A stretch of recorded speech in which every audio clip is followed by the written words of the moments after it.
more attractive makes complete sense when we contextualize it in the laws of survival and reproduction. You see, men that are taller would likely have better arm reach, which would allow them to, reach objects which are scarce and could be highly valuable.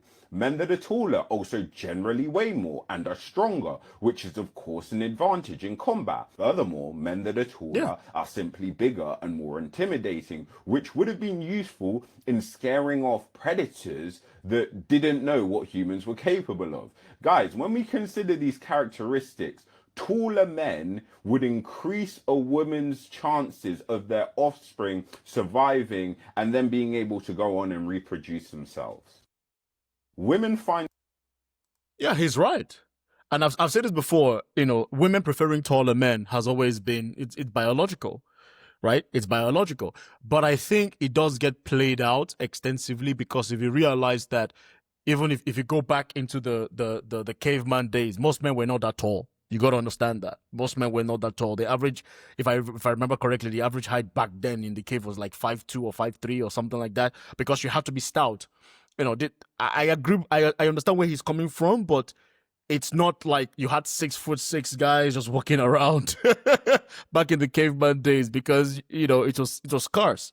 The biggest survivors actually when there was predators around were actually the more smaller compact guys. I think muscle and muscularity and leanness has more influence over the height, if I'm not mistaken, because that was for sure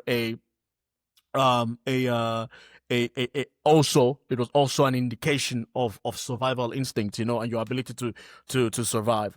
And I think height is critical, but don't let that take you out of your peg, if that makes any sense. You have to be able to work with what you've got.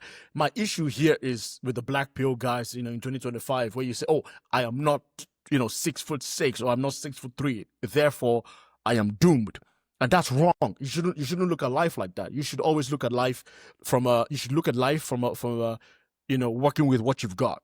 But I know that a lot of people in the black pill incel space, a lot of them, they like being in misery. They like being the other, so they want to double down on that space. But I always say to men, if you focus on the things you do have, you will absolutely find a way out of whatever predicament you are in. And that's where it starts. You have to acknowledge that, yes, you have to work with what you've got, but it doesn't mean you have to stay there. You have to always improve yourself. It is very, very possible. But first, you have to believe that you can change things. If you don't look at your life from a possibility standpoint, from a what can I become lens, you will always be where you are. And that is not the mindset you want to cultivate. Thanks for listening.